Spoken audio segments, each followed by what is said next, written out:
Le design couleur et matière, c'est un vrai processus de création.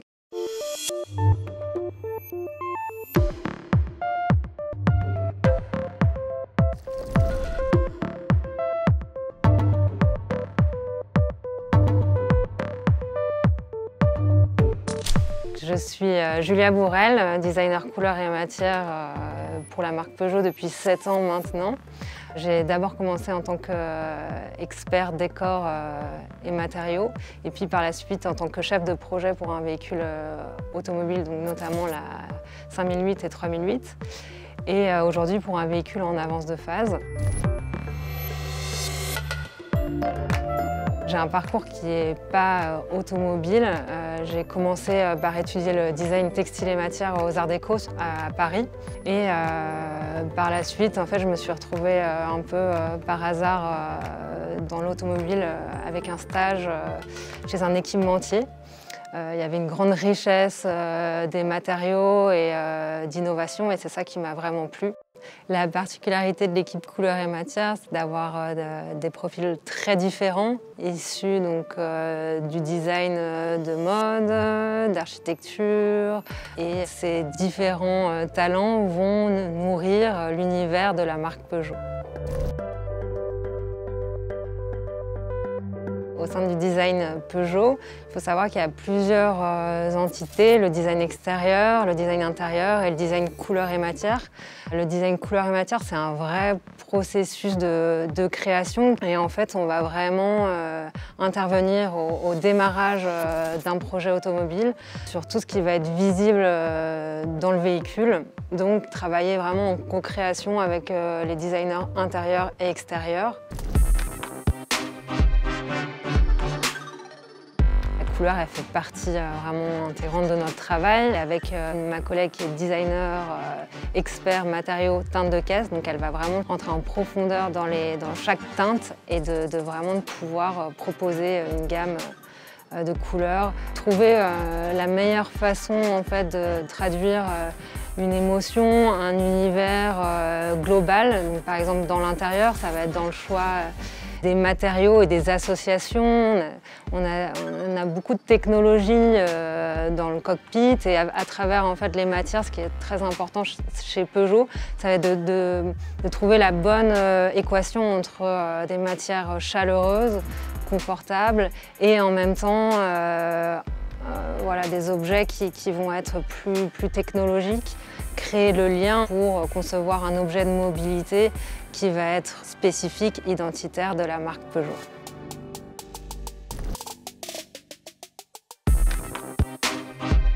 Dans le studio couleur et matière, on travaille aussi en équipe, c'est-à-dire qu'il y a les chefs de projet et des designers experts décor qui vont vraiment rentrer dans chaque détail. On va travailler à partir de tendances. On va essayer vraiment de comprendre à qui on veut adresser le produit, quelle expérience on va pouvoir donner à travers les matériaux, les teintes. Pour cela, on va partir d'un brief produit.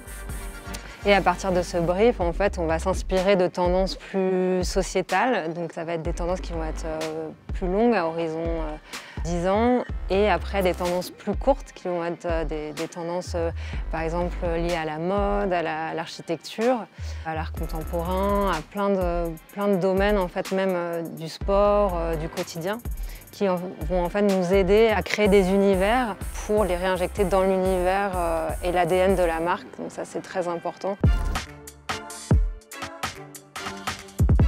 Au début, on va travailler par exemple sur des manifestes en interne ou des concept cars qui vont nous permettre d'explorer en fait différents thèmes, différentes matières, différents procédés de transformation qui ne sont pas forcément spécifiques à l'automobile. Vraiment, l'idée, c'est d'ouvrir et de se challenger au maximum.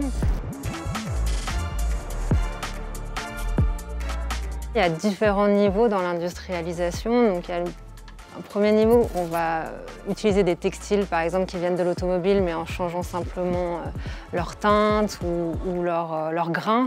Le deuxième niveau, je dirais, c'est comment on va transposer certaines matières à des pièces qui vont peut-être être un peu plus complexes dans les procédés de transformation. Et le troisième niveau, c'est de partir d'une matière ou d'un procédé qui est complètement hors automobile et de le transposer à l'automobile. Donc on a des plans innovation en interne qui, avec un travail avec les ingénieurs, vont nous permettre de valider petit à petit nos matières.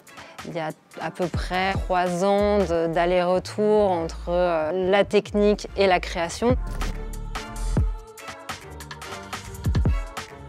On va créer vraiment différents niveaux de finition dans le véhicule et une montée en gamme à travers les matériaux, les teintes. Donc il y a l'idée vraiment de créer à chaque fois une expérience.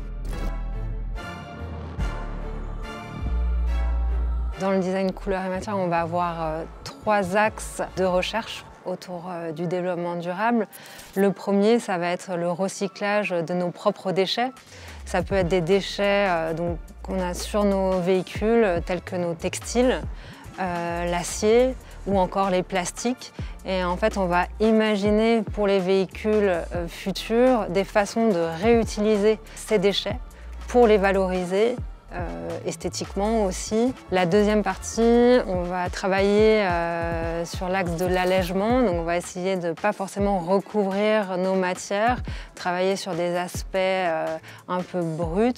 Le troisième, sur les procédés, on a aujourd'hui des nouvelles technologies, par exemple l'impression 3D, qui va permettre d'être peut-être plus ciblé dans la production d'une pièce. Peut-être que l'objet, ce serait celui que je n'ai pas encore trouvé, la matière qui va me surprendre. Tout ce qu'on va chiner, en fait, c'est comme si on partait un peu à la recherche de plein de sources d'inspiration.